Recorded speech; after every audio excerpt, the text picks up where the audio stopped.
Our last task is to introduce this concept normal distribution to you. Okay, it's again just like uniform distribution. Normal distributions are another specific type of probability distributions. Let's see what's that. So in practice, typically data do not spread uniformly, and the values tend to be close to the center of that distribution. So just like our classroom temperature example, most likely the temperature would be close to 25. With lower probability, it will be within 10 to 20 or 30 to 40, and with even lower probability, it would be some very extreme values. So more likely, the value would be close to the center, and less likely, the values would be extreme. That's the case for many natural situations. For example, when we talk about the heights of the people, weights of dogs, lengths of leaves, temperature of a city, etc., we typically see that in most cases or for most of the entities, that particular value is close to the center. Okay, and the center here maybe means mean or median, whatever. But we see that most people have a normal height or normal weight, something like that. And only very few people have extremely high or extremely short. Okay, so natural variables.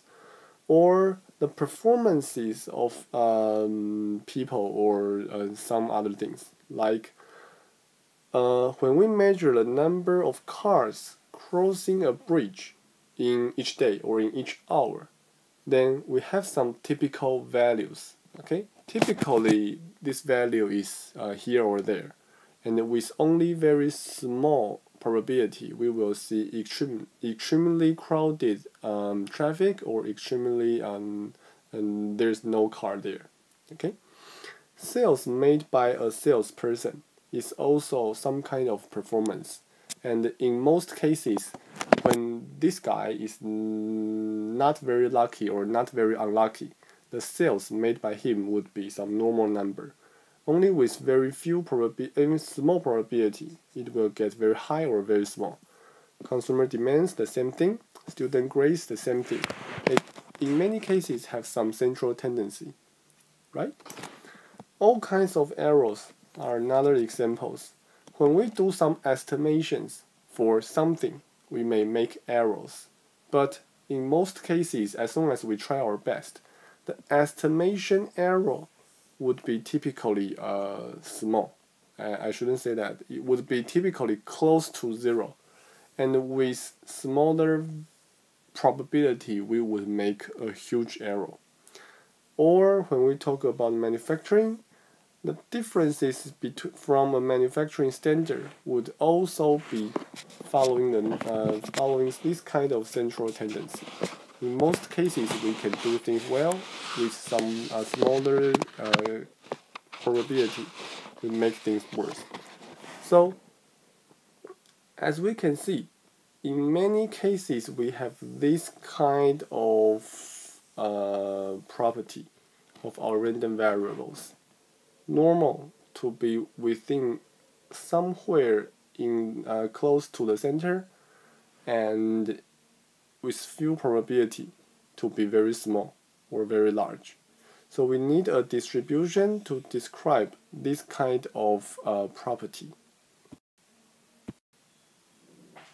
What people use in statistics and in many other fields to describe that is the normal distribution. We would say that normal distribution is the most important distribution in statistics and many other fields. Okay, basically it's the foundation for inferential statistics. In the next slides, we're going to give you a specific definition of a normal distribution. But basically, first, let's get its intuition. It would be something like this. Okay? Here, I am depicting its PDF. For any normal distribution, you will see its PDF something like this. We say it's symmetric and bell-shaped. Okay, symmetric here talks about the likelihood or the PDF, the shape of the PDF. Okay, obviously it's symmetric. There is a center. Okay, there is a center which is 0 here. Around 0, you have high PDF values. That means the probability for your random variable to be close to your center is high. Okay, you know the PDF, so you can do the calculation, but that's not the most important thing.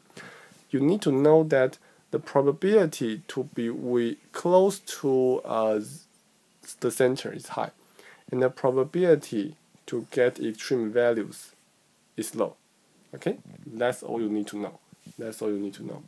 So, if a random variable follows the normal distribution, most of its normal values would be close to the center. That's how we get the name normal distribution. When you say some variable follows the normal distribution, you know most of the numbers would be close to the center, guided by some specific PDF function. So mathematically, a random variable x follows the normal distribution with mean mu and a standard deviation sigma if its PDF is something like this. Okay? We're not going to get into the details because we don't need that. Anyway, you know there is a definition. So normal distribution is not just a conceptual thing. It's actually well defined. Okay? Some curves are normal curves if they follow this distribution. Others are not. Okay? So normal distribution has its definition. Its PDF must be something like this. And once we have this kind of PDF, its shape would be just like in the previous slides. Okay? Symmetric, bell-shaped.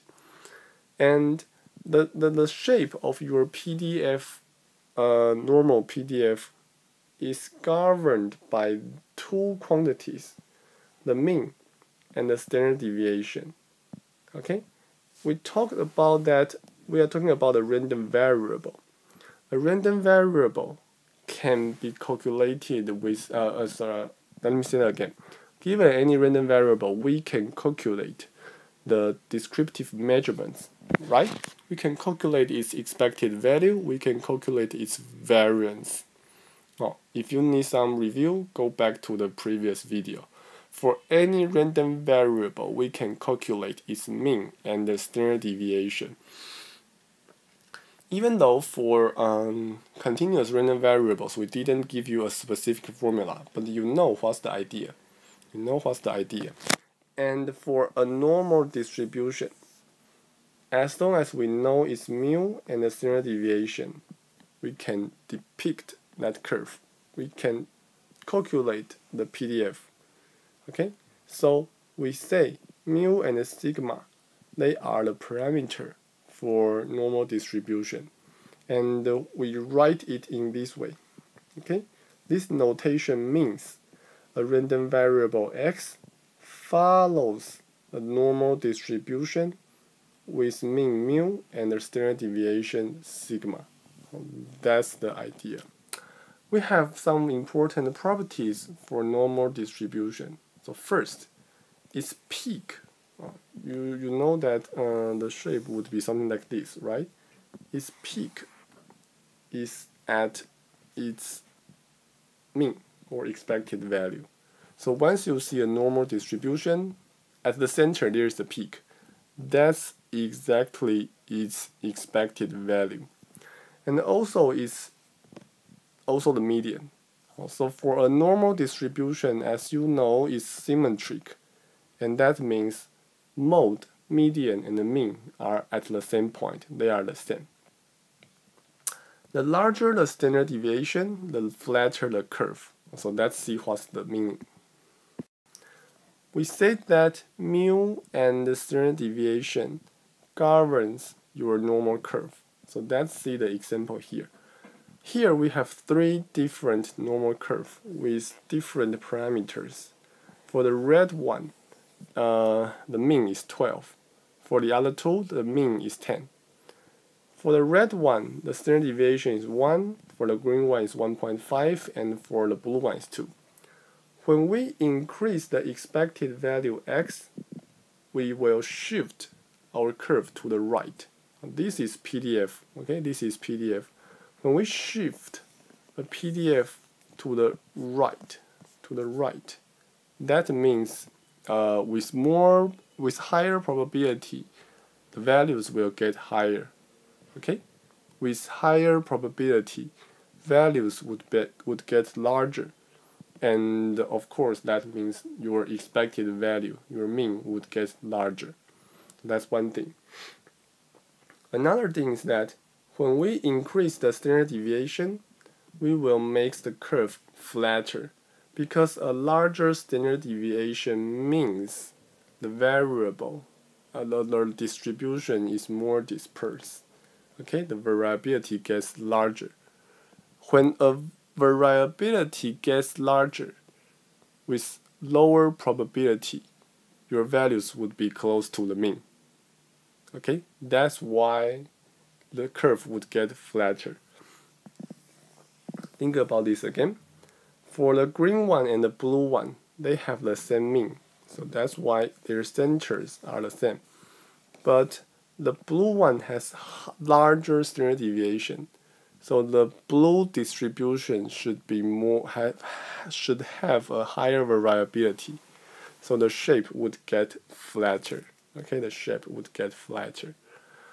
In practice, we typically use normal distributions to describe the variability of some random variables.